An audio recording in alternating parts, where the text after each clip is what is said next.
Assalamualaikum warahmatullahi wabarakatuh.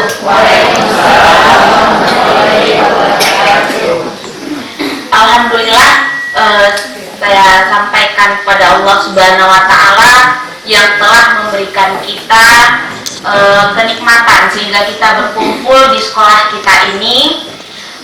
Salawat beriringan salam, tidak lupa pula kita sampaikan kepada junjungan kita yakni Nabi besar Muhammad Shallallahu Alaihi Wasallam yang telah membawa kita dari alam yang belum berilmu pengetahuan kepada alam yang serba canggih seperti yang kita rasakan pada saat sekarang ini. Yang saya hormati Bapak Ibu Kepala Sekolah, yang saya hormati dan saya banggakan Bapak Ibu guru kita, pendidik generasi penerus bangsa yang sangat peduli akan murid-muridnya.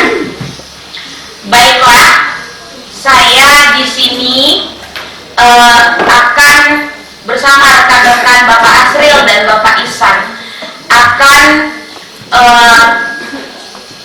memberikan tentang materi mengenai budaya positif. Di sini kami bukan mengajari Bapak Ibu, tetapi kami di sini berbagi praktik baik apa yang telah kami dapatkan. Sebelum kita mulai ke acara selanjutnya, biasanya kita sebelum mengadakan pembelajaran kita mengadakan briefing dulu ya Bapak Ibu ya. Karena kita tadi sudah makan snack berat, nah sekarang kita bergoyang dulu. Bergoyang. Untuk itu Bapak Ibu dimohon untuk berdiri.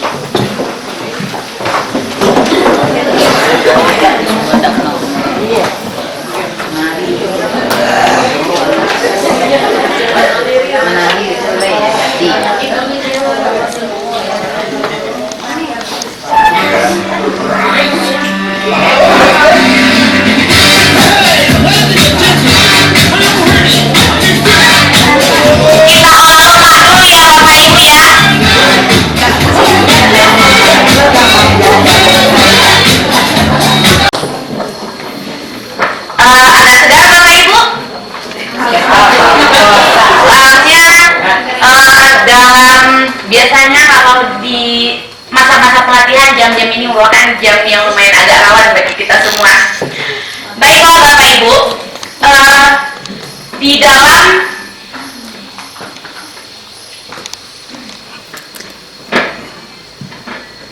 tombol bawahnya.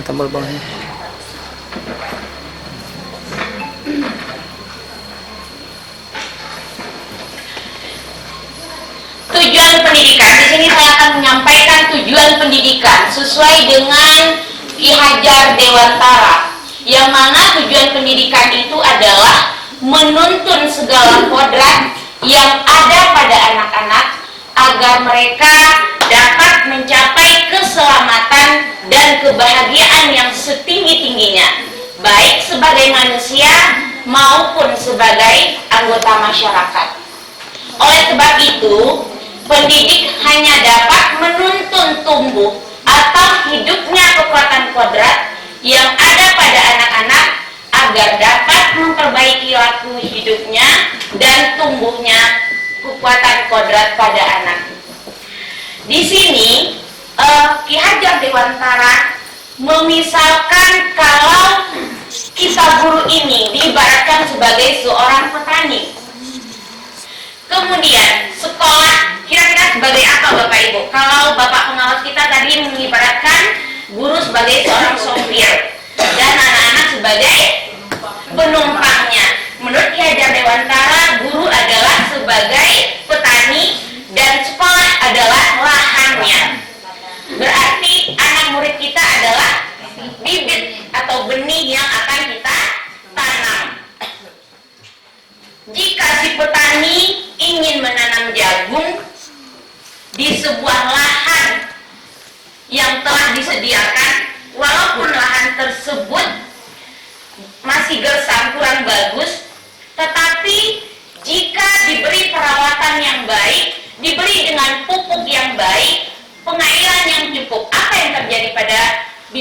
tersebut Bapak Ibu. Ya, otomatis nanti bibit itu pasti akan tumbuh dengan subur. Demikian dengan sebaliknya, jika bibit atau benih yang berkualitas ditanami di tempat yang kurang bagus, dirawat dengan kurang bagus juga, dengan kurang kasih sayang, otomatis nanti bibit itu akan tumbuh tidak optimal, ya, karena kurangnya kasih sayang, kurangnya perawatan. Nah, itu semua diibaratkan pada sekolah kita. Hendaknya sekolah itu merupakan tempat yang aman, tempat yang menyenangkan bagi peserta didik kita, sehingga mereka bersemangat untuk pergi ke sekolah untuk menimba ilmu, ya, bukan sebaliknya. Mereka tidak bersemangat pergi ke sekolah walaupun mereka memiliki potensi yang sangat bagus. Dengan adanya kerjasama, dengan adanya kolaborasi antar warga sekolah, semua itu akan mengakibatkan akan timbulnya karakter-karakter baik bagi warga sekolah, dan karakter-karakter baik itu akan menimbulkan kebiasaan-kebiasaan baik sehingga membentuk budaya positif di sekolah kita. Konsep inti budaya positif itu adalah yang pertama, disiplin positif dan nilai kebajikan. Yang kedua ada teori motivasi, yang hukuman dan penghargaan. Yang ketiga keyakinan kelas. Yang keempat kebutuhan dasar manusia. Yang kelima posisi kontrol guru. Dan yang keenam segitiga restitusi. Sebelum kita mulai ke konsep inti yang pertama, yaitu disiplin positif dan nilai-nilai kebajikan, kita masuk dulu ke perubahan paradigma baru, di mana dulu ada stimulus respon. Sekarang stimulus respon itu diganti menjadi teori kontrol. Dalam membangun budaya positif, sekolah dapat menyediakan lingkungan yang positif, aman, nyaman, agar siswa mampu berpikir, bertindak, dan mencipta dengan mereka mandiri dan bertanggung jawab. Disiplin sangat berkaitan dengan kontrol guru terhadap murid. Kemudian, ini perubahan paradigmanya. Kalau tadi kita bergoyang, sekarang saya meminta Bapak Ibu, kita duduk berpasang-pasangan satu meja. Tolong ibu-ibu menentukan salah satunya untuk mengepal tangan kita. Yang satu mengepal tangannya. Ya. Sudah Bapak Ibu ditentukan siapa yang akan mengepal tangan? Ya, satu orang aja Bu, berpasangan. Dan sekarang Ibu, Bapak yang mengepalkan tangannya, coba Bapak Ibu bayangkan jika dalam kepalan tangan Bapak Ibu ini berisi sesuatu yang sangat berharga bagi kita. Mungkin itu berupa emas, mungkin itu berupa berlian, atau di dalam kepalan tangan kita ini anak-anak yang kita sayangi. Coba Bapak Ibu bayangkan, ya, Bapak Ibu kepal tangannya dengan kuat, dengan sangat erat. Sudah Bapak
teori kontrol, bila kita ingin membuat kemajuan perlahan, sedikit demi sedikit, ubahlah sikap atau perilaku kita. Namun, bila kita ingin memperbaiki cara-cara utama kita, maka kita perlu mengubah kerangka acuan kita. Ubahlah bagaimana pandangan kita melihat dunia, bagaimana kita berpikir tentang manusia, dan ubahlah paradigma kita demi murid-murid kita. Ini dia perubahan antara stimulus respon dan teori kontrol. Pada stimulus respon, kita mencoba mengubah orang agar berpandangan sama dengan kita. Sementara perubahan di teori kontrol itu, kita berusaha memahami pandangan orang lain tentang dunia. Perilaku buruk dilihat sebagai suatu kesalahan, itu stimulus respon. Sementara pada teori kontrol yang diterapkan sekarang ini, semua perilaku itu memiliki tujuan. Orang lain bisa mengontrol saya. Teori kontrol, hanya Anda yang bisa mengontrol diri Anda. Saya bisa mengontrol orang lain, Anda tidak bisa mengontrol orang lain. Stimulus responnya, pemaksaan ada pada saat bujukan gagal. Sementara teori kontrol lebih kolaborasi, bekerja sama, menciptakan pilihan-pilihan baru. Kemudian stimulus respon, model berpikir menang atau kalah. Teori kontrol, model berpikir menang, menang, dan menang. Masuk kita ke materi tentang disiplin positif. Kita sering mendengar kata disiplin, kita sering mengucapkan kata disiplin. Kira-kira apa makna disiplin itu menurut Bapak Ibu semuanya?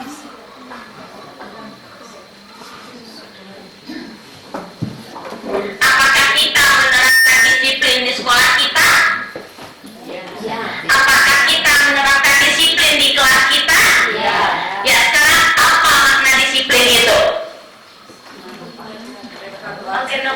Mematuhi peraturan, tepat waktu, kata ibu kita. Ada yang lain Bapak Ibu? Benar sekali apa yang Bapak Ibu sampaikan semuanya. Makna disiplin cenderung diartikan sesuatu yang dilakukan seseorang pada orang lain untuk mendapatkan kepatuhan. Betul tidak Bapak Ibu? Kita cenderung menghubungkan kata disiplin ini dengan ketidaknyamanan. Kecenderungan tersebut harus diubah. Orang yang tidak nyaman dengan disiplin berarti orang yang tidak mematuhi aturan. Kemudian, disiplin yang dimaksud adalah disiplin diri yang memiliki motivasi internal yang berasal dari dalam diri kita sendiri. Jika kita tidak memiliki motivasi internal, maka kita memerlukan pihak lain untuk mendisiplinkan diri kita atau motivasi eksternal. Kita membutuhkan dorongan dari orang lain untuk menumbuhkan rasa disiplin dari dalam diri kita. Menurut Ki Hajar Dewantara, di mana ada kemerdekaan, disitulah harus ada disiplin yang kuat. Sungguh pun disiplin itu bersifat self-disiplin, yaitu kita sendiri yang mewajibkan kita dengan sekeras-kerasnya. Tetapi itu sama saja, sebab jikalau kita tidak cakap melakukan self-disiplin, wajiblah penguasa lain mendisiplinkan diri kita. Dan peraturan demikian itulah yang harus ada dalam suasana yang merdeka. Jika kita tidak bisa menumbuhkan rasa disiplin dalam diri kita, maka dibutuhkan orang lain untuk mendorong rasa disiplin itu. Tujuan kita sebagai seorang pendidik adalah menciptakan peserta didik yang memiliki disiplin diri sehingga berperilaku mengacu pada nilai-nilai kebajikan dan memiliki motivasi intrinsik dalam perubahan perilaku ke arah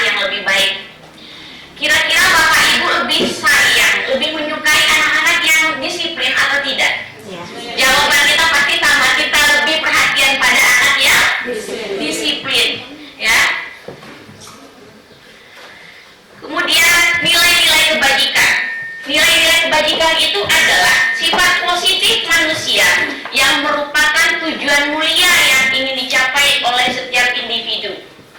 Setiap kita itu pasti memiliki sifat-sifat positif.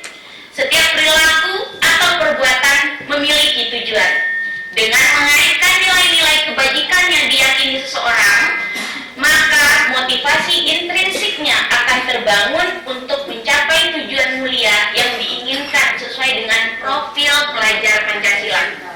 Profil pelajar Pancasila, kalimat yang tidak asing bagi kita. Saya yakin dan percaya Bapak Ibu tahu akan profil pelajar Pancasila ini. Kalau nyanyinya hafal tidak Bapak Ibu? Ayo bisa kita coba bernyanyi bersama-sama tentang profil pelajar Pancasila? Ayo, sambil tepuk tangan ya Bapak Ibu. 1, 2, 3.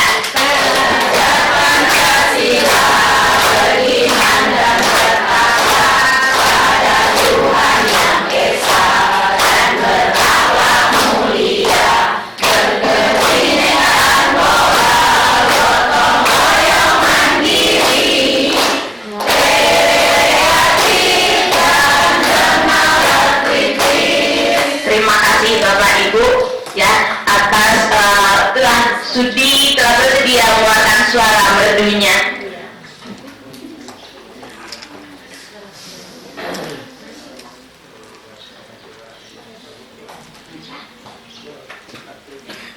Contoh nilai kebajikan pada murid kita. Apakah murid kita memiliki rasa toleransi? Ya. Rasa hormat, integritas, mandiri, menghargai, antusias, empati, keingintahuan, kreativitas, kerjasama, percaya diri, dan komitmen. Tetapi terkadang semua itu seakan-akan hilang jika mereka melakukan kesalahan. Benar tidak Bapak Ibu? Ini dia. Kita pergi ke sekolah. Sebagai seorang guru, Bapak Ibu pasti hadir tepat waktu di dalam kelas. Kira-kira motivasi apa yang mendasari tindakan Bapak Ibu itu untuk hadir tepat waktu di dalam kelas? Apa kira-kira motivasinya? Yang pertama, apakah takut akan kepala sekolah? Apakah ingin dipuji? Apakah ingin memberikan contoh yang baik kepada murid-muridnya? Iya. Bertanggung jawab, kata Ibu Kepala Sekolah kita. Kita sebagai yang ditiru otomatis memberikan sesuatu hal yang baik bagi peserta didiknya. Ini dia, motivasi perilaku manusia. Motivasi ini ada 3 Bapak Ibu. Yang pertama, untuk menghindari ketidaknyamanan atau hukuman. Pernah kita seperti itu Bapak Ibu? Pernah tidak kita kira-kira bentuk tuh? Daripada dihukum, beko aja lah ya, walaupun badan sakit-sakit sekete. Lega, alhamdulillah. Kalau anak kita bagaimana Bapak Ibu? Pernah tidak kira-kira seperti itu? Iya, apalagi buat PR ya. PR sembarang kebu aja lah yang penting. Gue daripada beko kode. Menyapu olah, alay beko ya. Kemudian yang kedua, untuk mendapatkan imbalan atau penghargaan dari orang lain. Dalam hatinya murid kita itu bertanya, apa yang akan saya dapatkan apabila saya melakukannya? Hadiah apa yang akan saya dapatkan jika saya berhasil memenangkan tugas terbaik untuk saat ini? Kemudian yang ketiga, untuk menghargai diri sendiri. Ya, mereka bertanya, saya akan menjadi orang yang seperti apa bila saya melakukannya? Menurut Bapak Ibu, 3 teori motivasi ini, motivasi apa yang paling baik yang kita lakukan? Nomor 1, nomor 2, atau nomor 3? Menghargai diri sendiri. Iya, menghargai diri kita sendiri. Kira-kira menghargai diri kita sendiri ini motivasi apa yang muncul Bapak Ibu? Benar sekali, ini adalah motivasi internal. Motivasi nomor 1, apa itu? Eksternal. Yang kedua, eksternal juga.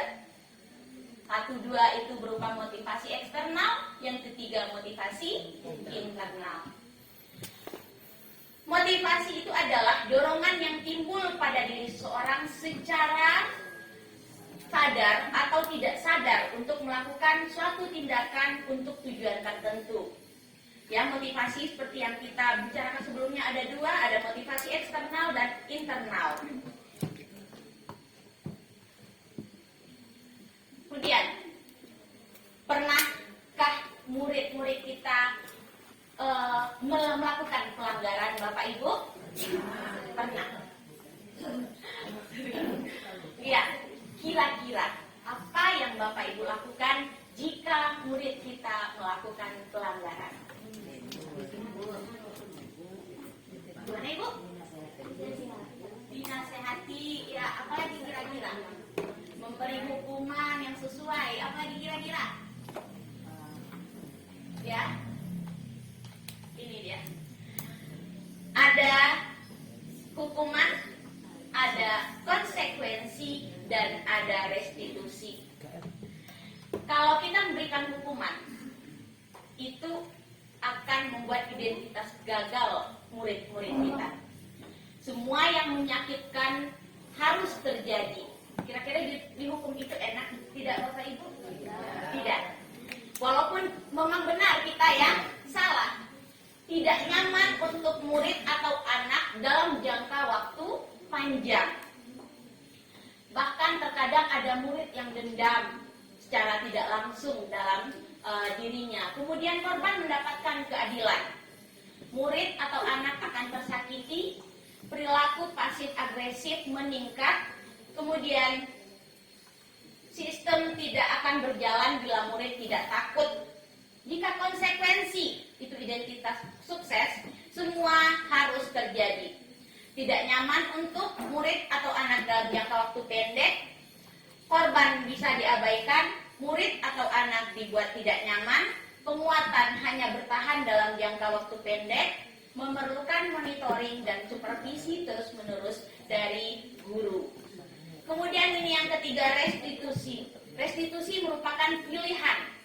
Ya, di sana kita nanti kita mendengar nanti ulasan dari Bapak Ihsan lebih lanjutnya mengenai restitusi. Jadi perbedaan hukuman, konsekuensi dan restitusi itu, hukuman bersifat satu arah. Apakah ada hukuman kita yang terencana Bapak Ibu? Tidak, semua hukuman itu dadakan atau tiba-tiba. Murid tidak tahu yang akan terjadi. Apalagi kalau mereka ada kasus di sekolah, mengganggu temannya. Beko tahu-tahu lah naik hukum.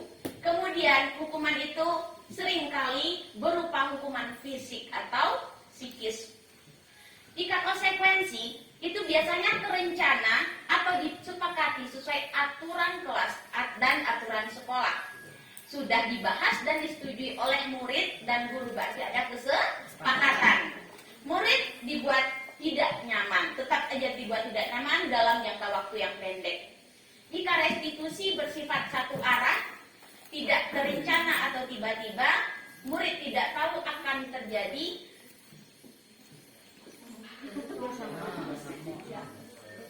Ini lebih, kalau restitusi itu lebih, mereka menyadari akan kesalahan mereka, Bapak Ibu.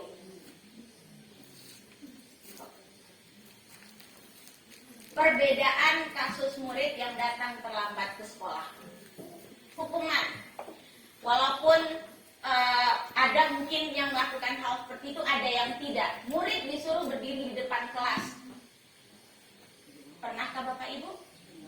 Pernah. Guru marah ke murid, kemudian disuruh menulis, saya tidak akan terlambat lagi sebanyak 100 kali. Itu contoh hukuman. Kemudian contoh konsekuensi, guru memberikan konsekuensi berada di dalam kelas selama jam istirahat berlangsung jika mereka terlambat ke sekolah. Jika itu adanya kesepakatan. Kemudian guru tegas dan murid menghormati peraturan. Restitusi, guru menanyai keyakinan kelas yang telah disepakati dan guru membantu menyelesaikan masalah.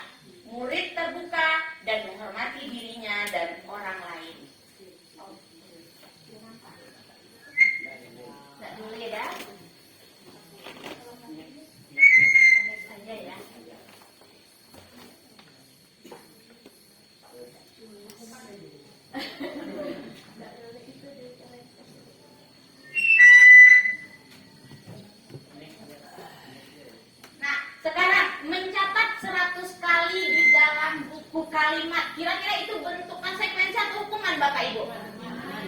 Itu dalam bentuk hukuman. Lari mengelilingi lapangan, itu hukuman.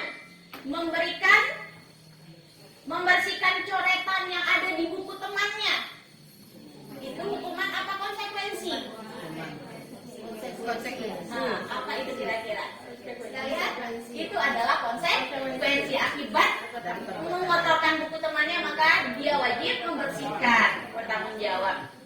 Kemudian murid diminta untuk push up 15 kali.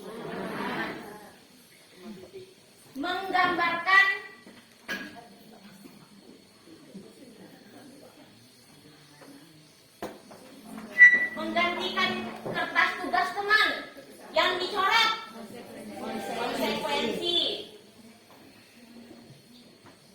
Berjemur di lapangan,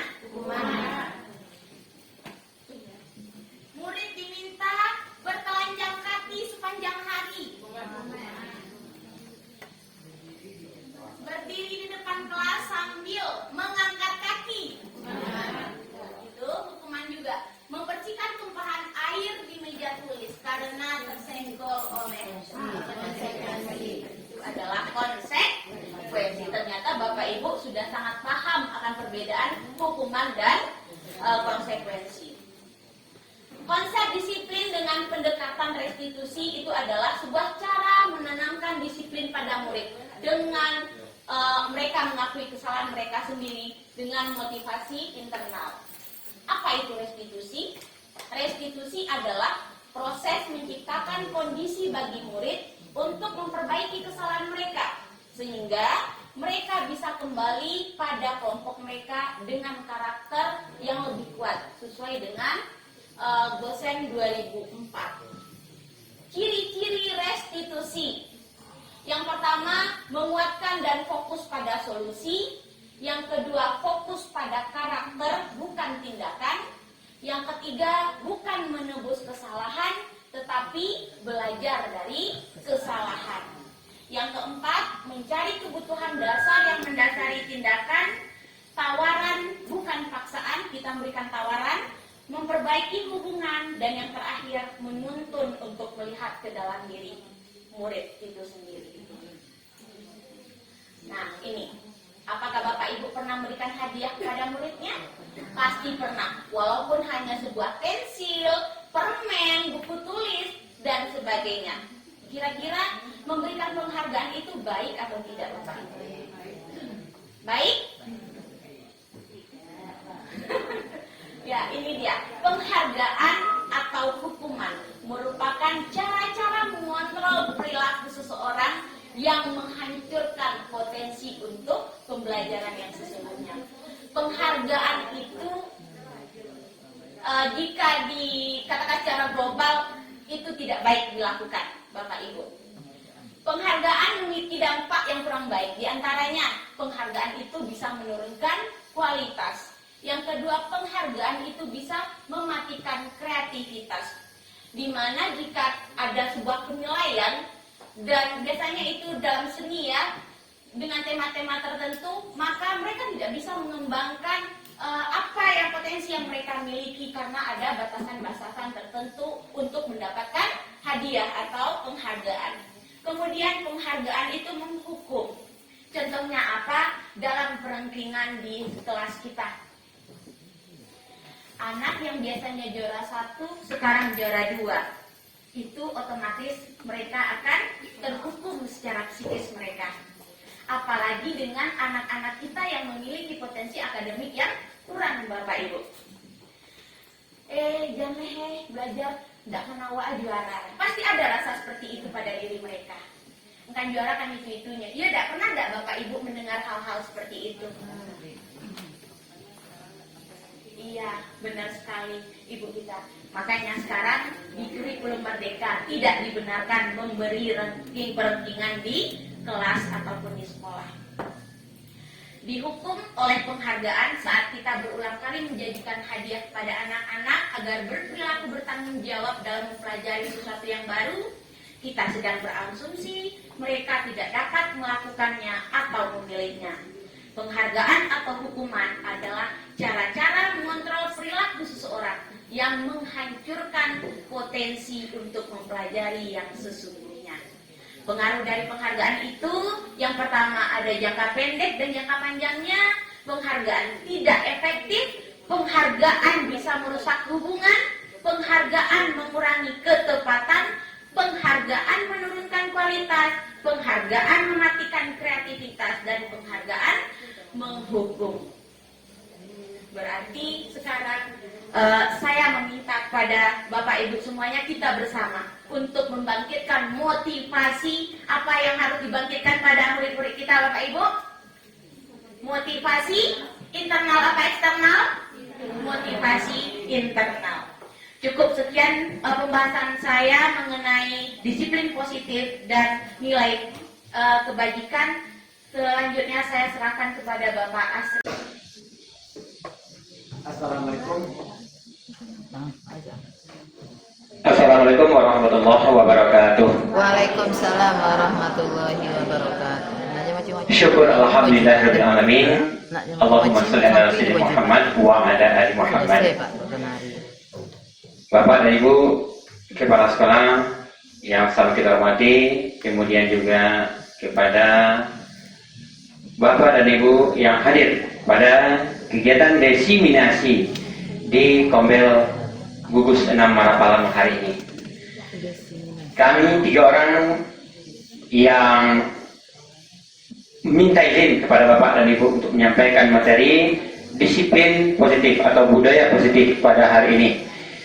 Dan kesemua materi di kurikulum Merdeka itu sesuai dengan namanya, Merdeka. Pertama, mulai dari diri. Kemudian eksplorasi konsep, dia akan berketerkaitan nanti konsep-konsep yang ada disampaikan oleh kami bertiga. Yang mana di budaya positif adalah bagaimana kita membudayakan, membiasakan hal-hal yang bersifat positif di sekolah. Walaupun dari dulu awal kita sebagai murid pun sudah dilakukan oleh guru-guru kita, tapi kini terus kita lanjutkan sesuai dengan kodrat zaman peserta didik kita di hari ini yang kekinian. Tantangannya yang begitu besar, begitu berat, dan mesti dirangkul dengan baik. Tuntunan kita yang sangat diperlukan. Lanjut Bu ya. Baiklah Bapak dan Ibu, kita dengarkan dulu sedikit tentang bergerak bibir kita teh. Ibunya Pak bergerak bibir. Yuk kita bergerak bibir, lihat ke layar. Bahas cara menggerakkan bibir.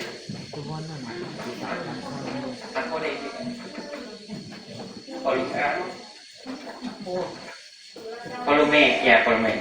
Jadi.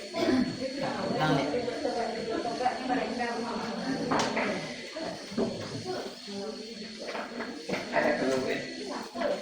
Oh, udah nyambung kita. Ya lanjut. Ya, sama-sama Bu ya. Kita nyanyi Kampung Nan Jawa di Mato. Kampung Nan Jawa di Mato. Gunung Sansai batu lirih dan kawan-kawan lamo sangket basul yang sulit panduduknya nantelo suka gotong royong susah samo-samo diraso dan takkan maju kampung takkan maju kampung Indo ayah aja sadonyo rasoma imbau dan pulang dan takkan maju kampung. Ya, terima kasih Bapak dan Ibu. Kita telah menyanyikan lagu Kampung Nan Jawa di Mato. 5 kebutuhan dasar manusia. Kalau dulu kita mengkaji kebutuhan itu kebutuhan pokok yang namanya primer, kemudian tambahan sekunder, dan yang ketiga tersier. Yang pokoknya tiga, sandang, pangan, papan. Kemudian yang tambahan yang menambah daripada itu, lebih ketek jenjangnya. Tapi kalau yang tersier itu yang istimewa, jarang didapatkan, lebih yang brilian begitu. Sekarang ada 5 kebutuhan dasar manusia yang kita fokuskan di dalam kegiatan hari ini. Yang pertama, bertahan hidup.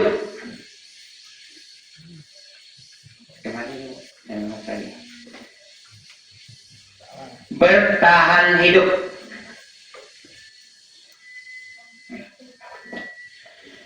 Di sini kita bertahan hidup itu tentu kebutuhan dasar yang biasa kita kenal itu.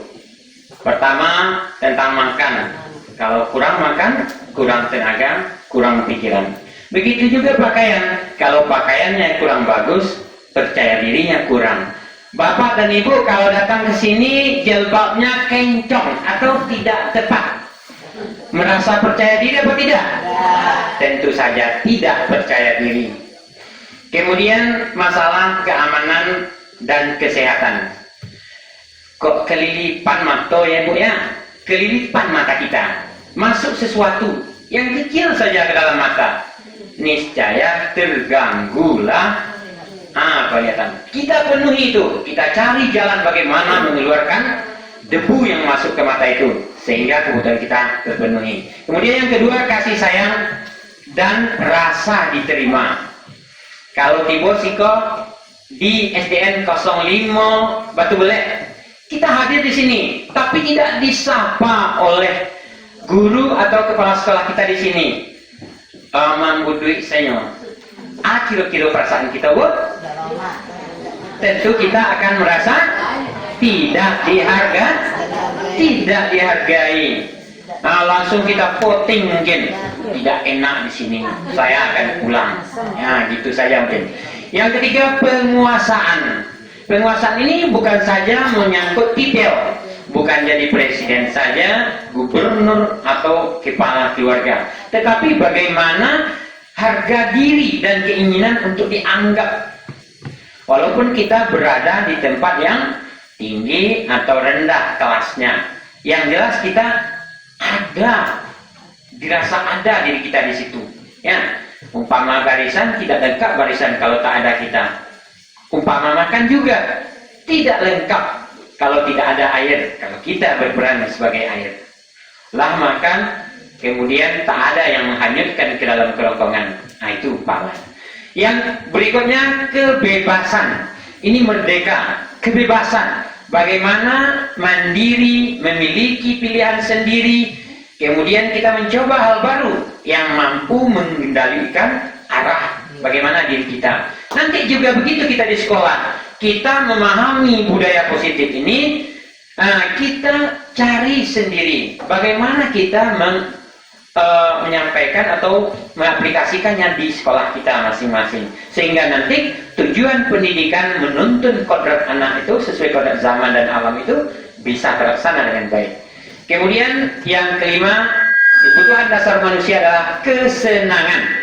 Ini sudah biasa ya, kita hidup tujuannya adalah mencari bahagia, senang dilambangkan dengan senyum, sedih dilambangkan dengan tangis atau merenung biasanya, bermain, berhumor, antusiasme, dan tertawa. Malahan kalau kita tertawa itu sudah kebahagiaan yang lebih atau lebih tinggi. Coba kita tertawa 3 macam dulu, Bu. Tahu? Ya, yang pakai huruf I dulu. 1, 2, 3. Iya, yang pakai huruf A. Iya, bagus. Terakhir yang huruf E. Iya, terima kasih. Semoga tetap bahagia. Kemudian ini motivasi perilaku manusia. Tadi sudah kami sampaikan, setiap materi itu saling berkaitan. Tadi sudah disampaikan juga oleh Ibu Zulnil tadi ya, bahwa ada motivasi perilaku manusia itu untuk menghindari hukuman, gak nyaman, lari dari kenyataan. Ya, kemudian untuk mendapatkan imbalan, ibarat kalau kita di sawah kuyun, ibu ya, merangkul kepada diri sendiri. Mau mana yang lama awak bagian amplop kepada orang lain yang berisi uang daripada menerima hadiah, Bu? Mana lama hati? Menerima hadiah. Kemudian motivasi yang itu yang kedua tadi dari luar. Sekarang yang dari dalam diri, yaitu motivasi yang memang lahir dari hati dan pikiran kita. Ya, jadi inilah yang perlu kita tanamkan. Kemudian tadi disampaikan juga tentang kebutuhan dasar, ada hukuman, konsekuensi, dan restitusi. Kali ini saya menyampaikan hanya bedanya saja.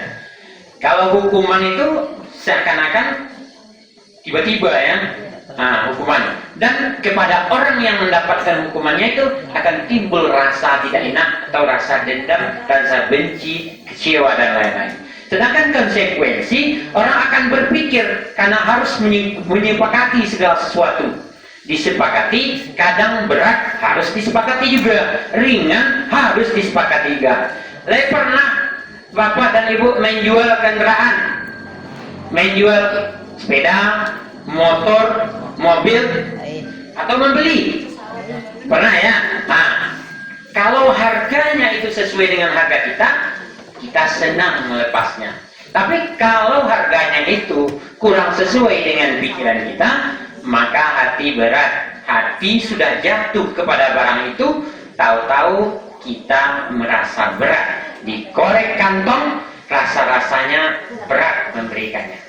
Kemudian restitusi. Restitusi ini adalah bagaimana kalau di sekolah memperbaiki diri murid itu dari kesalahannya, dari yang dia lakukan. Ini menyangkut nanti dengan yang akan dibahas oleh Pak Ihsan setelah ini, yaitu tentang keyakinan kelas.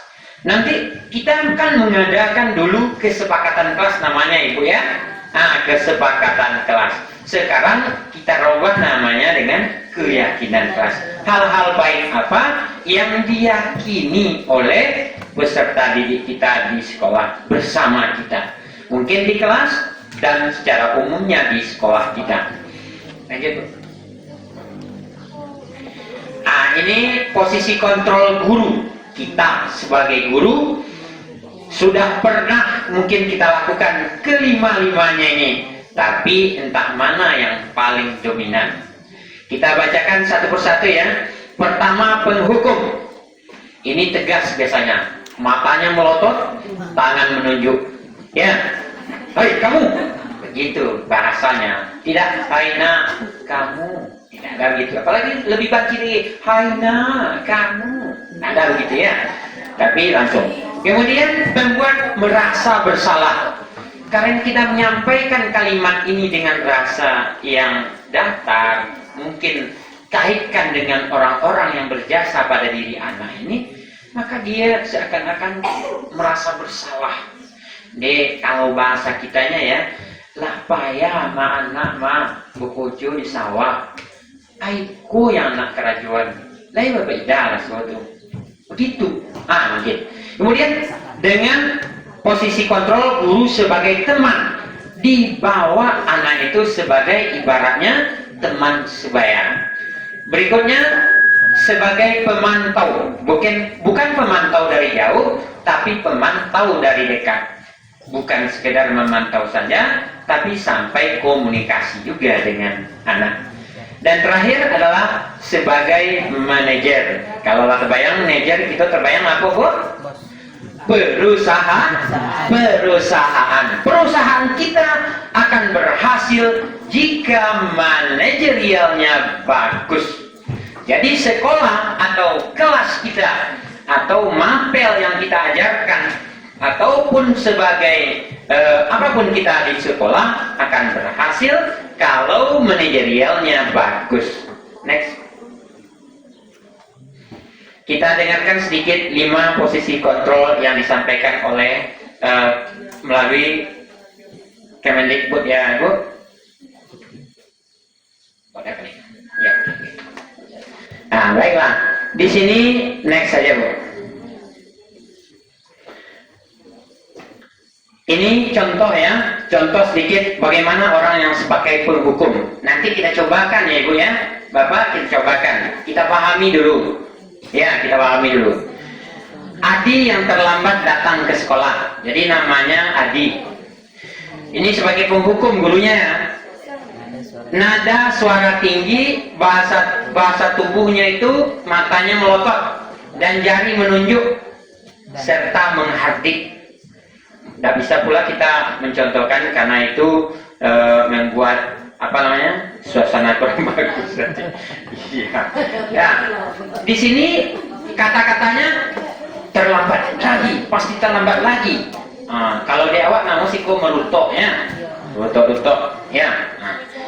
Di sini kata-kata kasar, kata-kata yang begitu menyentuh hati tapi tidak menyenangkan pikiran itu membuahkan hasil kemungkinan murid melawan atau marah dan mendendam.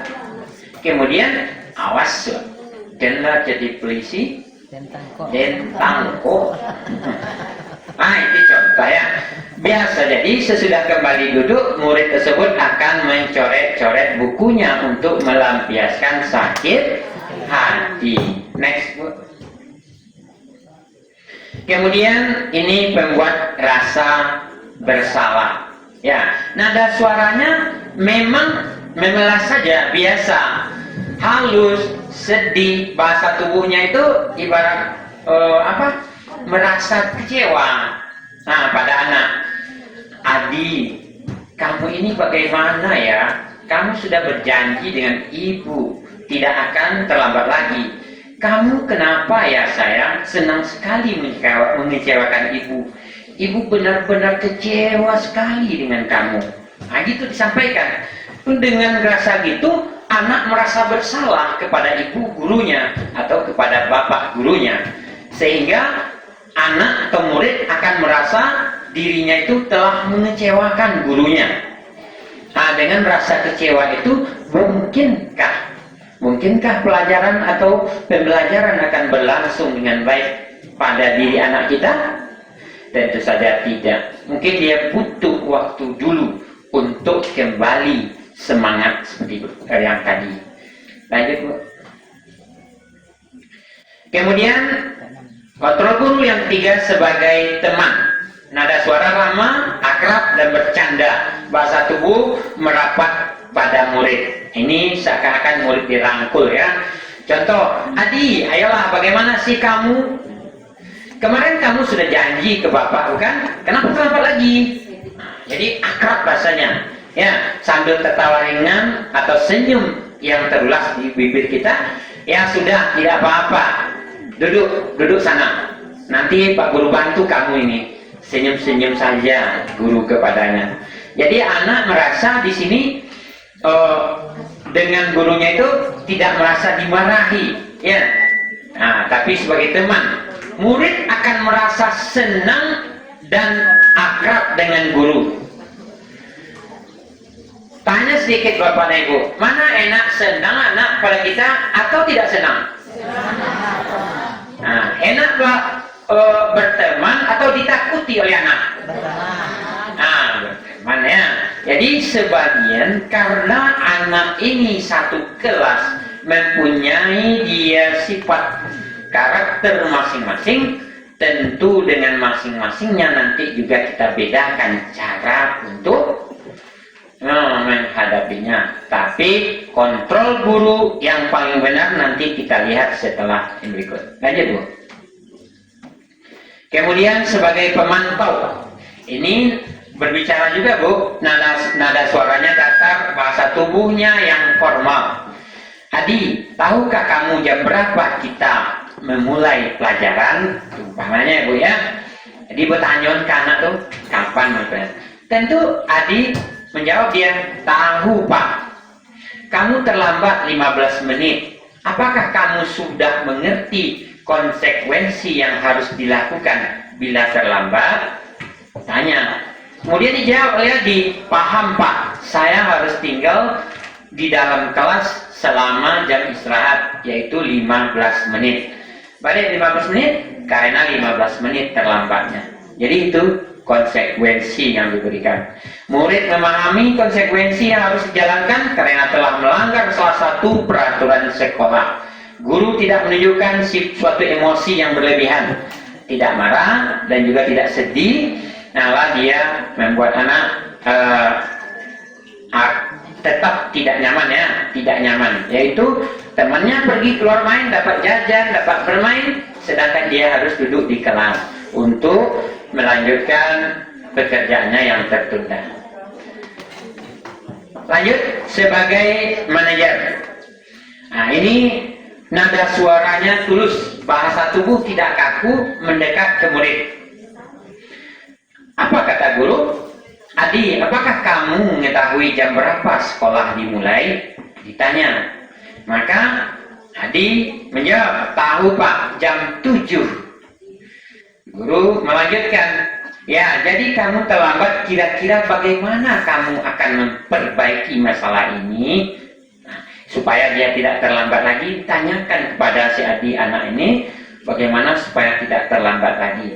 Saya bisa menanyakan teman saya Pak untuk mengejar tugas yang tertinggal. Itu yang pertama. Mungkin juga bisa kalau dia punya jam alarm di rumah, dia bisa saja menjawab, gini, Pak, di HP atau di jam saya ada alarm Pak. Saya akan setel supaya bangun pagi, bangun lebih awal, dan akan cepat hadir ke sekolah. Ditanya oleh guru lagi nanti itu. Ditanya oleh guru, kalau kamu lupa nyetel alarm, adakah di rumahmu yang akan membantu kamu membangun kamu? Ada jawabnya, karena saya tidak tinggal sendiri, ada kakak saya yang akan membangunkan saya. Dijawab lagi oleh Pak Guru, kalau kakak kamu juga lupa atau tertidur, siapa lagi? Ada ibu Pak. Oh, kalau begitu tak apa-apa, nanti semoga saja kamu tak terlambat lagi. Dengan manajer yang begitu dilakukan oleh guru, tentu anak merasa bertanggung jawab atas apa yang disampaikan oleh Pak Guru tadi. Pada posisi manajer, maka suara guru sebaiknya tulus. Jangan kita seakan-akan tidak marah, tapi jangan kita seakan-akan marah ataupun seakan-akan tidak marah. Itu akan membuat anak kurang percaya atau kurang yakin. Tidak perlu marah itu. Dan apalagi menunjuk-nunjuk jari ke murid. Pegang pinggang lo SKTM. Coba diulang bisa. Kalau laku gertakan atau ancaman begitu akan menyinggung kepada anak. Kemudian bila guru mengambil posisi pemantau, guru akan melihat apa konsekuensinya. Kalau dia itu, namun pada posisi manajer, guru akan mengembalikan tanggung jawab pada murid untuk mencari keluar, jangan keluar sendiri dari permasalahannya. Jadi murid diberikan kebebasan mencari jalan keluar, tapi tetap tujuannya adalah dalam kebaikan atau budaya positif.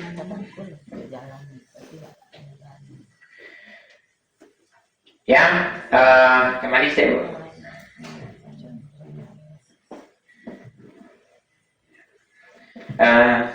Bu Sano, tolong bagi ini ada belangko untuk satu kelas setiap fase. Tolong Ibu dan Bapak lihat apa kira-kira pemahaman kita tentang posisi kontrol guru di dalam menangani atau menghadapi siswa di sekolah.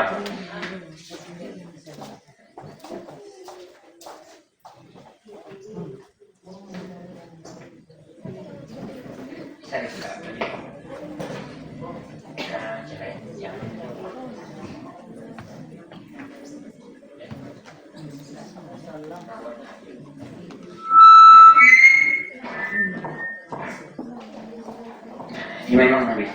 Itu kita mau buka.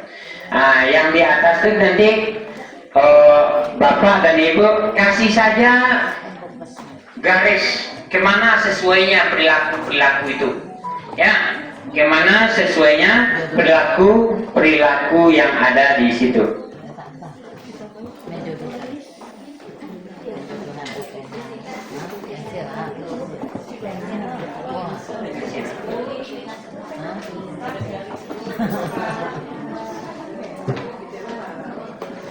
Ya, kita mulai Bu ya. Kalimat yang diucapkan guru nih sudah sampai semuanya, Bu, Pak? Berdiri dengan sebelah kaki di depan kelas. Coba Ibu, Bapak tarik garis kemana pemahaman yang ada pada diri kita, kelompok kelas kita. Kemudian yang kedua, kesekian kali Ibu sudah ingatkan, kamu senang ya melihat Ibu terus-terusan bertindak seperti ini? Tarik juga. Tolong Ibu tarik garis kemana arahnya posisi kontrol guru. Yang ketiga, ayo dong kamu kerjakan tugas. Nanti kalau sudah selesai kita main games. Ini, wah terasa ya. Langsung tarik garis. Yang keempat, kamu sudah melakukan kesalahan dan sudah mengetahui konsekuensinya. Sekarang selesaikan dan segera kumpulkan. Ya, kemana posisi kontrolnya? Ya. Yang kelima, apakah kamu tahu kesalahanmu, keyakinan sekolah apa yang kamu langgar, dan apa yang akan kamu lakukan untuk menyelesaikannya? Sudah selesai, Bu? Sudah. Sudah ya? Ya. Sekarang di sini kita akan bertanya satu. Yang nomor 1 mana kelas 1 pasti A. Ya, sudah mengisi Bu? Nah, apa isinya Bu? Perhukum. Karena anak disuruh di sini berdiri sebelah kaki. Ya, dipegang lagi nanti ya. Lebih berat rasanya pegang kuping. Itu sebagai penghukum. Kemudian oleh guru agama yang kedua atau guru PAI, kesekian kali Ibu sudah ingatkan, kamu senang melihat Ibu terus-terusan seperti ini. Apa jawabannya Bu? Apa Bu? Membuat rasa bersalah. Terima kasih, sudah bagus pemahaman Ibu ya. Kemudian kepada Bapak atau Ibu operator di sana. Ya. Oh ya. Oh, yang Pak CC ya. Pak CC kelas 6. Ayo dong kamu mengerjakan tugasnya nanti. Kalau sudah selesai kita main games. Apa itu? Teman, bagus. Sekarang kelas 2. Kamu sudah melakukan kesalahan dan sudah mengetahui konsekuensinya. Sekarang selesaikan dan segera kumpulkan. Apa? Pemantau. Sekarang kelas 5 juga lagi. Apakah kamu tahu kesalahanmu, keyakinan sekolah apa yang kamu langgar, dan apa yang akan kamu lakukan untuk menyelesaikannya? Manajer. Terima kasih. Berikan aplaus dulu untuk kita bersama. Terus kita ke bawah. Ini langsung ditulis ya Ibu ya, Pak, tulis. Nah, bagaimana posisi kontrol sesuai dengan kalimat yang disampaikan oleh guru pada contoh ini.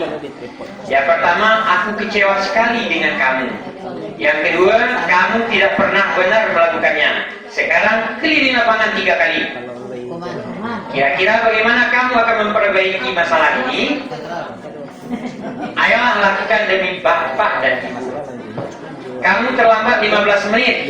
Apakah kamu sudah mengerti konsekuensi yang dilakukan bila terlambat? Coba Bapak Ibu tulis ya. Tadi kita hanya memberi garis, sekarang kita tulis posisi kontrol apa. Ya, tadi menjodohkan, sekarang diisikan lagi ya. Sudah ya Pak, Bu? Sudah. Nah, begini lagi.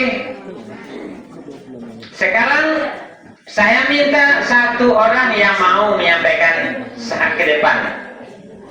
Ada ibu yang mau membantu? Ya, ya Bu, silakan Bu. Ya, silakan Bu. Ibu yang baca Quran tadi itu ya? Ya.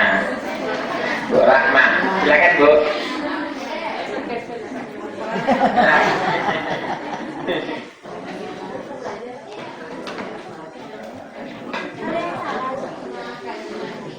Ya, kita dengarkan bersama Ibu, apakah sudah sama jawaban Ibu dengan jawaban kita? Ya, Ibu Rahma dengan jawaban kita. Assalamualaikum warahmatullahi wabarakatuh. Untuk jawaban pertanyaan pertama, aku kecewa sekali dengan kamu. Ini posisi kontrolnya pembuat rasa bersalah. Benar nggak Ibu Bapak? Ya. Lanjut nomor 2. Kamu tidak pernah benar melakukannya. Sekarang keliling lapangan 3 kali. Punishment ya, menghukum. Kemudian nomor 3. Kira-kira bagaimana kamu akan memperbaiki masalah ini?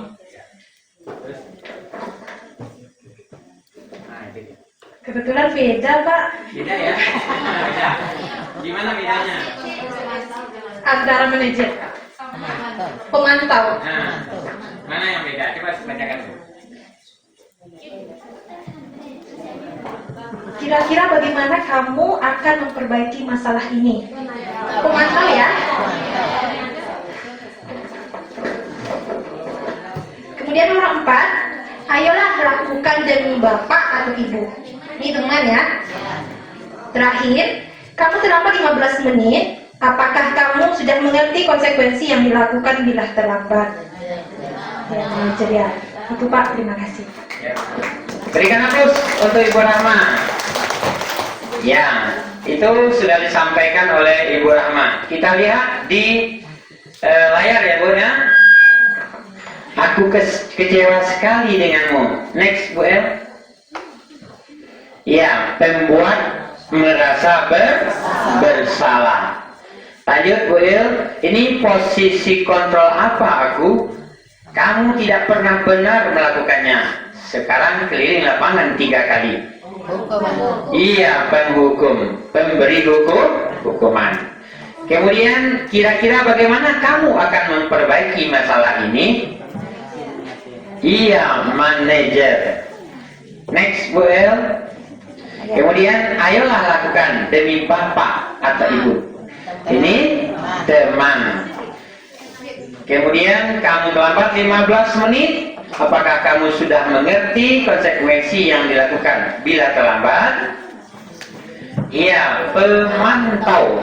Itulah pemahaman kita tentang 5 posisi kontrol. Semoga kalau menurut Bapak dan Ibu, mana yang lebih baik kita pilih? Sebagai manajer.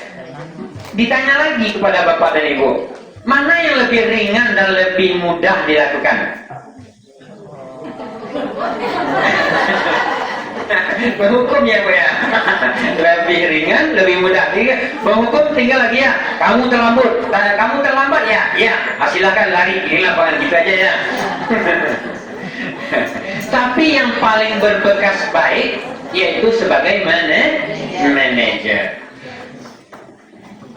Dan ini disampaikan sebagai salam sehat dan bahagia ya Bu ya. Semoga tadi kita ingin selalu bahagia. Terima kasih atas perhatian, maaf atas segala kekurangan. Assalamualaikum warahmatullahi wabarakatuh. Selanjutnya kepada Bapak Ihsan kami silakan. Berarti Ibu masih konsentrasi ya. Langsung saja Ibu. Sekarang kita berbicara tentang masalah keyakinan kelas. Masing-masing kita mungkin sudah membuat baik di sekolah ataupun di kelas, sudah membuat kesepakatan kelas. Kesepakatan kelas. Nah, kenapa bergeser jadi dari kesepakatan menjadi keyakinan? Iko kelas berapa, Bu? Kelas 3. Nah, yang di lokal kita ini kelas berapa? Kelas 3. Nah, di sudut situ kita sudah melihat ada kesepakatan kelas 3 SDN 05 Batu Bule. Masuk kelas tepat waktu dan berbagai macamnya. Pernah enggak Bapak dan Ibu berpikir, merefleksi diri kita, ketika anak salah, wak bongien, sesudah itu ya, Nyo? Iya, Bu. Jadi, Bu, tuh awak leh. Nggak kau ulang leh, Bu. Berhari tolok aja, Bu. Berhari tolok ya. Dalam hitungan jam. Pernah enggak ibu-ibu mencari istilah ambonya itu? Ada anak yang Abu Lahabnya di sekolah. Ada Abu Lahabnya. Inyo ka inyo jo. Labangki muak. Ya enggak? Yang labangki muak awak deh yo. Dinasihati olah. Dipilin talingolah, dijujuin kopololah. Disuruh keluar lah. Nah, jujur pernah enggak Ibu? Pernah enggak? Pernah, Ambo pun pernah. Lakukan kekerasan fisik sengaja atau tidak sengaja dengan anak, pernah enggak? Pasti pernah. Pertanyaannya, efektifkah atau tidak? Efektif atau tidak? Tidak. Ini yang berkaitan dengan yang dibahas dengan Pak Asril dan Bu Il tadi. Teori kebutuhan dasar manusia dan posisi kontrol. Nah, sekarang kita lihat. Kenapa kita katakan perlu adanya namanya sebuah keyakinan? Bu Ibu, sholat itu dia, Bu? Yakin kepada Allah Subhanahu wa taala. Dak adohna orang mencolek Ibu sholat je, Bu. Baik. Dak dipujina dek suami le sholat je, Bu. Baik. Nah. Dak diagih mana hadiah dek suami le sholat je gitu. Baik, karena apa? Keyakinan. Apa hubungannya dengan peraturan? Pernah enggak Ibu, pernah orang berkata seperti ini, seluruh peraturan dibuat untuk dilanggar? Pernah enggak? Pernah enggak? Peraturan dibuat untuk dilanggar. Contoh saja dek gitu, nan pakai kendaraan ba dek pakai helm Bu Ibu ke sekolah. Hah? Mangga razia ndak orang disimpang? Enggak. Dia ada pakai helm ke sekolah. Menyelamatkan diri. Ada nilai yang kita yakini. Apa? Keselamatan. Razia mana orang nggak pakai helm enggak? Pakai. Ada mana polisi pakai helmnya enggak? Pakai dek apa? Keyakinan, keselamatan. Nilai ini yang harus ditumbuhkan di dalam kelas. Nah, itunya.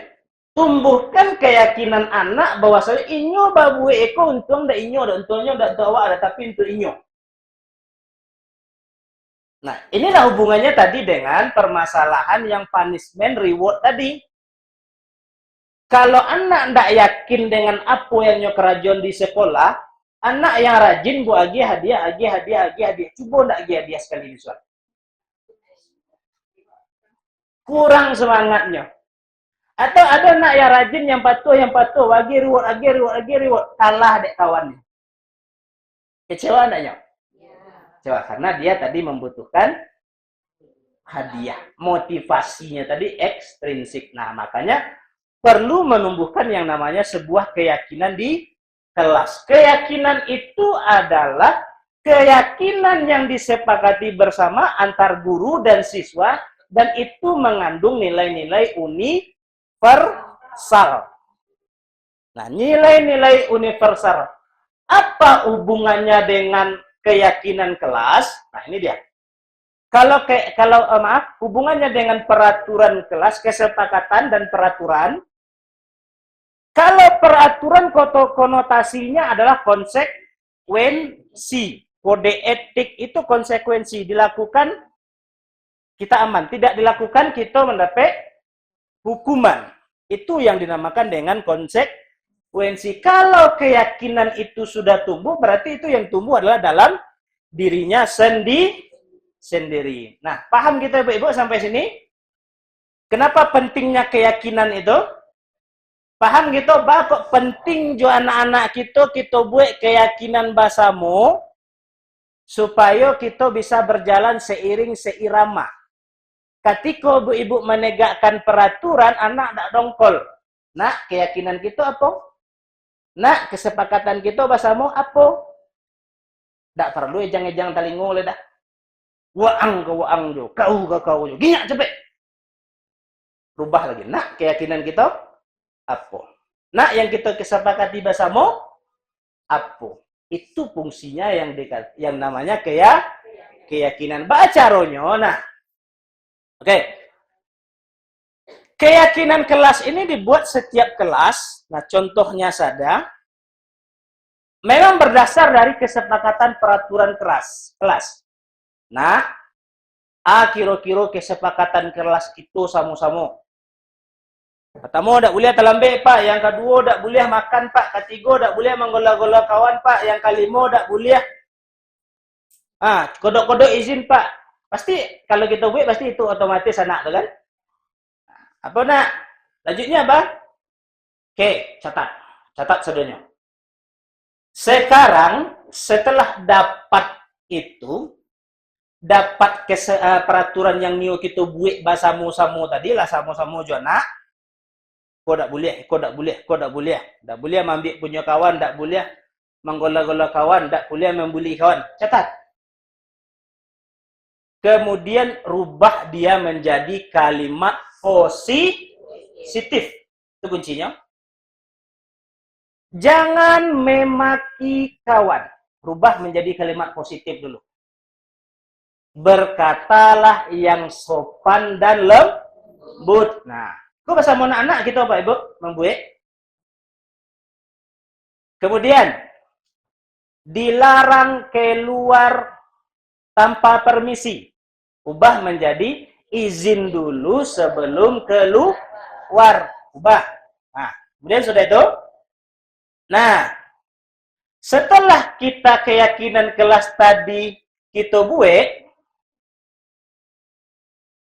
buat yanglah kalimat positif tadi, rangkum menjadi nilai-nilai.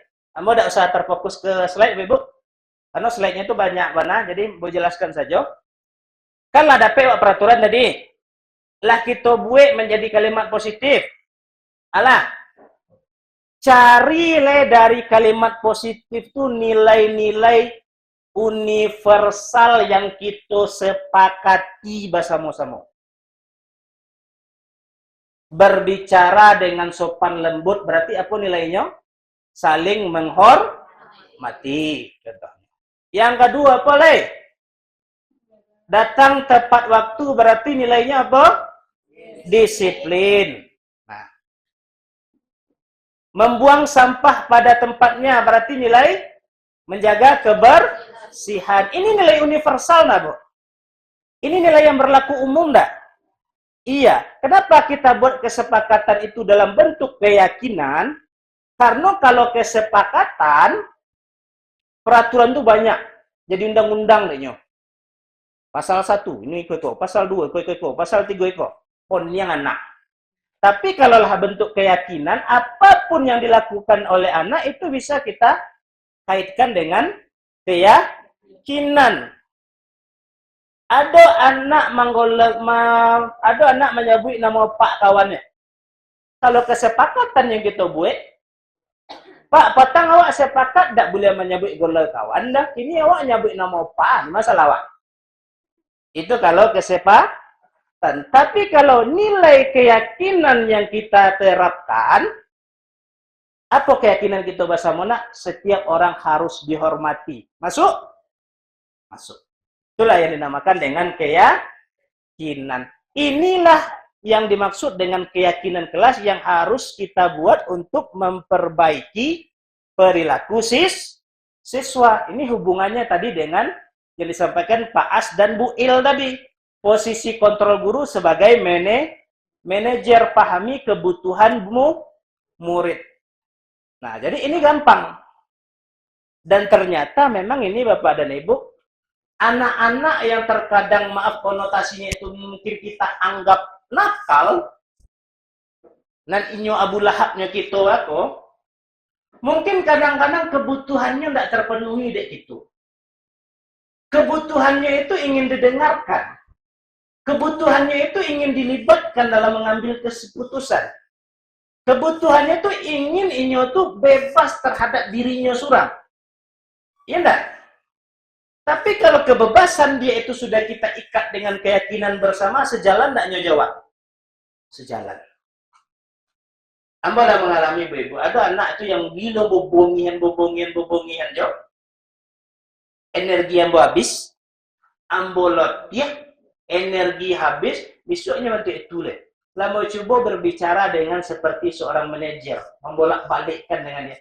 Dan ternyata lebih mudah dikondisikan dengan seperti itu. Daripada dibongian di ori-ori. Daripada dihukum. Lebih bagus, lebih enak kalau kita memahami kebutuhannya. Inilah yang kita lanjutkan nanti dengan segitiga restitusi. Segitiga restitusi, kalau dulu kita berbicara permasalahannya itu adalah tentang konsekuensi dan hukuman, kita ubah paradigma kita menjadi segitiga restitusi. Memang borek Bapak Ibu, dek kojo kita banyak, kadang-kadang anak baulah yang pertama kita lakukan. Nah, balik kita ke menjadi penghukum tadi. Kodak balik kita menjadi pembuat rasa bersalah tadi. Anggang jo, waang jo, kakak aja masuk dan kulit. Atau punya, nih, kau lari ke lapangan talu, kau ambil sampah lu.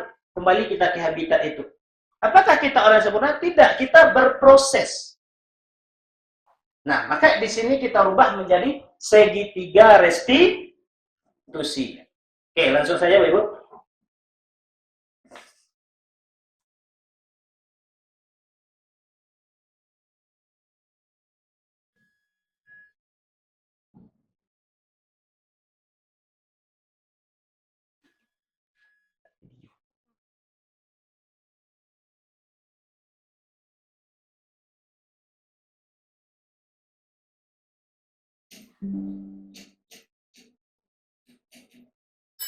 Oke, contoh penerapan segitiga restitusi.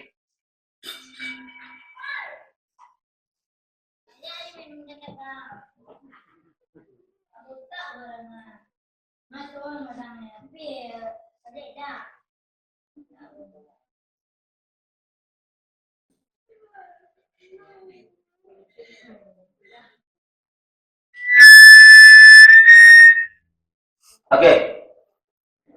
Kalau kasus iku anak mengadu, Bu Ibu, anak pertama Bu lakukan. Bongi dah? Membongin pajana ngecek tak otak apa dah? Iya ndak? Iya itu yang pertama ndak? Badek baciriknya muncung gak? Iya ndak? Oh dari itu ndak? Nah, kecenderungan kita seperti itu ndak? Nah, atau kadang-kadang gitu, oh dena, badek mau itu bana muncul na, sayangnya ibu, anak ibu sayangnya, badek sampai itu bana kawan na, iya ndak? Nah, oke. Segitiga restitusi itu ada 3 tahapan, oke.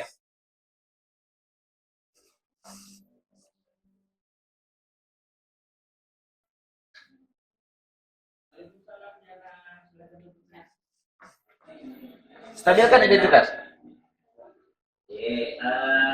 Jana, kira-kira itu jana mengapa ibu ganti. Nah, tadi sedang ada apa? Jana, Yulia, sedang ada masalah ya.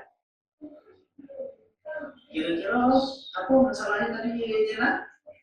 Jadi disenggol kata ibu ada ada terbalik Yes. Berarti tanpa sengaja Yulia menyenggol perkawinan Jana ya. Tapi sakit hati Jana mana? Ya. Nah masalahnya sakit hati itu biasa namanya kita manusia. Sadonya pasti pernah sakit hati ya. Pak pun pernah sakit hati.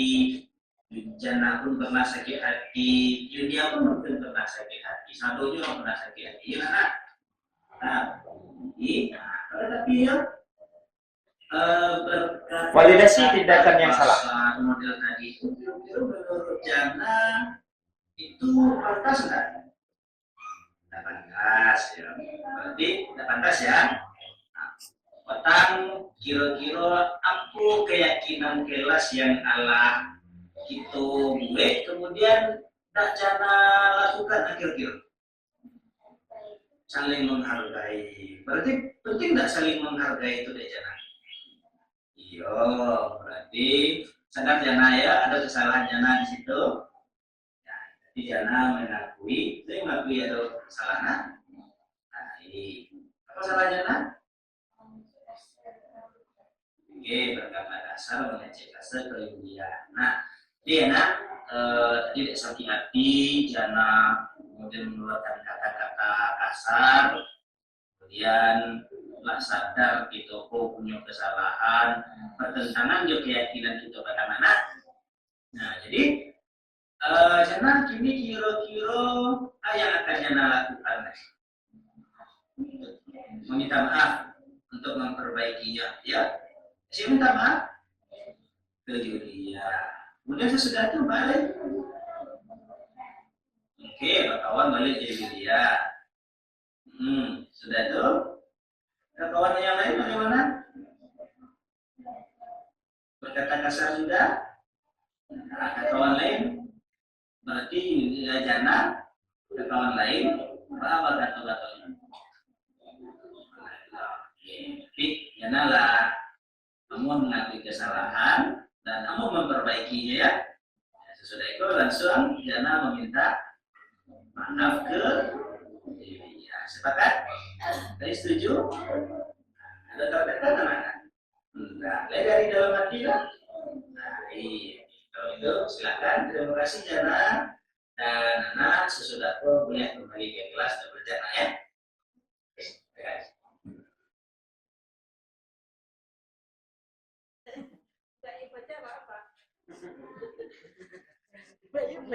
Nah, sampai ke situ kita bahas kamu.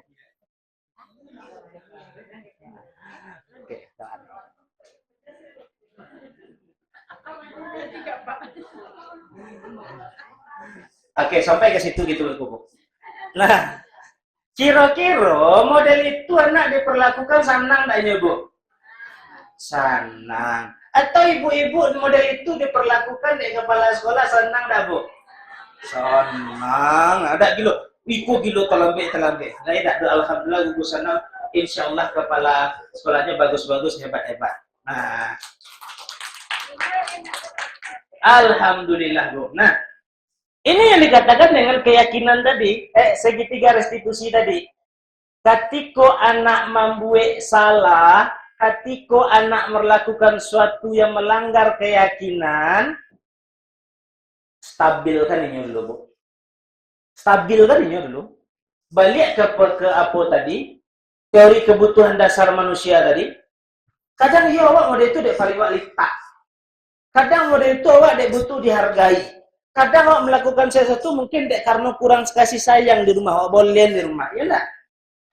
Stabil kan ini dulu. Stabil kan anak itu dulu. Cari kebutuhan ini. Tidak masalah, nah anak wadeko mungkin dek di rumah sama anak sibuk. Tidak datang ke sekolah sehingga tadi tidak sempat sama awak menyiapkan baju, terlambat anak. Ini itu enggak? Kadang-kadang anak kan terlambat, ada amaknya, awak salah nih, awak maki-maki, ibu gitu.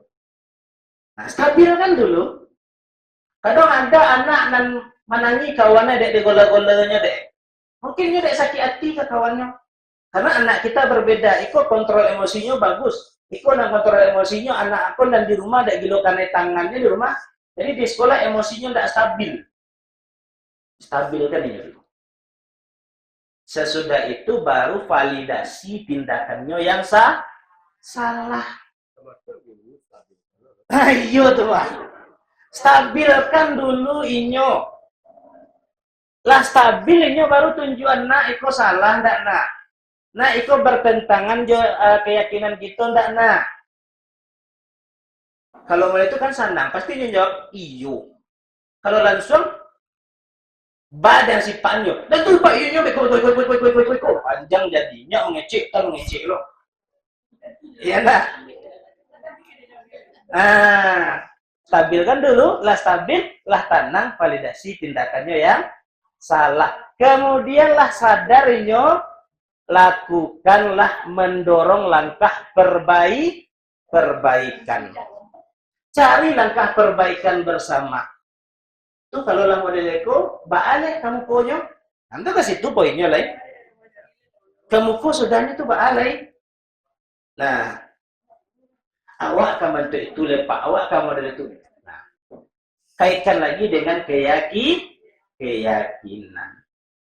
Apakah muncul lagi pertanyaan ibu-ibu, apakah segitiga restitusi ini harus dilakukan untuk setiap permasalahan?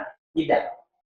Ini hanyalah salah satu alternatif. Apakah hanya sampai kepada yang tiga tadi, validasi stabilitas, validasi dan bangun kesadaran tadi, apakah sampai ketiga tadi? Enggak. Kalau cukup di anak yang pertama dilakukanlah sadarnya lah selesai itu. Dan apakah semua masalah bisa diselesaikan dengan seperti ini? Tidak. Lah pecah kapan anak orang, ini kan segitiga restitusinya kita lihat ada sarung. Lah pecah-pecah kacau sekolah, ini di lantian-lantian batu. Kita segitiga restitusinya dan tak bisa. Maka ini yang perlu kita pahami bersama. Segitiga restitusi adalah salah satu alternatif terbaik dan dia tidak harus dilakukan ketiga tahapnya dan tidak semua kasus bisa diselesaikan dengan segitiga restitusi. Kalaulah melanggar hukum berat, lah melanggar norma etika yang berat, itu kalau memang butuh libatkan orang tua, libatkan pihak berwenang, libatkan yang lain ahli segala macam, silahkan. Tetapi paradigma berpikir kita untuk menyelesaikan permasalahan anak di sini ini salah satu alternatif terbaik. Gampang? Tidak. Video tadi itu deh anak ambo kondisikan Bu. Nah, jujur ambo mangkecian itu anak deh ambo latih ya bantu itu makanya bisa model itu. Nah, itu deh balatih real untuk itu dah tuh. Itu dek balatih tuh, dek konten, dek tugas, makanya rancak alurnya untuk itu saudara. Nah, tapi itu kita ini berproses. Ketika anak bermasalah, refleksi diri kita dulu, tenangkan awak dulu yang perlu tenang anak. Nah, tidak sebenarnya jadi Bu. Tidak sebenarnya, itu dikondisikan. Nah, tapi kurang lebih alurnya seperti itu. Kita berproses. Nah, kita berproses. Disiplin positif ini perlu kita pahami bersama, perlu kita terapkan bersama, dan tidak hanya itu menyangkut dengan keyakinan kelas, tidak, tetapi ini juga bisa diterapkan untuk lingkup yang lebih luas. Keyakinan sekolah juga sangat bisa diterapkan dengan ini. Jadi, rubah paradigma gitu Bapak dan Ibu. Kita adalah seorang guru. Bersikaplah sebagai seorang manajer. Pahami kebutuhan anak-anak kita dulu. Bersikaplah sebagai seorang manajer. Kalau secara teori memang itu gampang, sangat gampang sekali. Kalau kita berbicara teori. Tapi aplikasinya, kita manusia, kita badan seorang, kadang-kadang banyak faktor di luar kita yang mempengaruhi tugas dan segala macamnya, akhirnya kembali kita ke asli gitu. Tapi tidak masalah. Yang penting kita itu adalah seorang pembelajar sepanjang hayat. Yang belajar itu ada anak, kita pun harus belajar untuk membelajarkan anak. Oke Bapak dan Ibu, mungkin sudah jam 12 lewat. Sebelum Ambo akhiri, mungkin ada yang bertanya. Nanti bisa dijawab oleh Bu Il atau Pak Asril. Pas Bu? Atau lepas dek jam 2 boleh? Nah. Oke? Apa? Oke, Bapak dan Ibu yang Ambo hormati, Bapak dan Ibu Kepala Sekolah. Jadi ini rangkaian kegiatan kita. Itu memang ini adalah sebenarnya ini adalah tugas dari BGP, Balai Guru Penggerak. Salah satunya adalah menyebarkan pemahaman tentang disiplin positif. Mudah-mudahan ini bermanfaat. Dan kami sampaikan pada Ibu, kami yang guru penggerak atau CGP tidak lo hebat-hebat tanah. Kami masih sama seperti apa Pak JP Ibu. Kami masih yang muda-muda. Mungkin taruhlah mungkin ibu-ibu katakan kami muda-muda, IT-nya hebat-hebat, komputernya santai-santai. Iyo itu kelebihan kami. Tapi dari segi emosi, dari segi manajerial, dari segi bagaimana menggerakkan orang lain, kami masih butuh belajar ke guru-guru kami yang senior, ke Bapak Ibu Kepala Sekolah kami. Nah, guru penggerak itu hanyalah salah satu ajang untuk belajar deh kami. Jadi bukan menjadi yang terbaik, enggak. Enggak lo perlu kami, kok guru penggerak. Nah, enggak lo dong. Kita itu sama. Enggak lo kasta tertinggi itu adalah seorang guru penggerak, tidak. Kasta tertinggi guru itu bukan yang sertifikasi, tidak. Kasta yang paling tinggi itu guru itu yang S2, tidak. Tapi kasta tertinggi itu adalah guru yang dirindukan kehadirannya di dalam kelas. Bapak dan Ibu, terima kasih karena waktu kita sudah habis. Itu dari saya atas nama kami calon guru penggerak dan guru penggerak. Mudah-mudahan ini bisa bermanfaat bagi kita bersama dan kita bisa berkolaborasi bersama dan saling bergerak, saling menuju ke arah gugus 6 yang lebih baik ke depannya. Terima kasih, mohon maaf kalau ada salah-salahan dalam penyampaian. Assalamualaikum warahmatullahi wabarakatuh.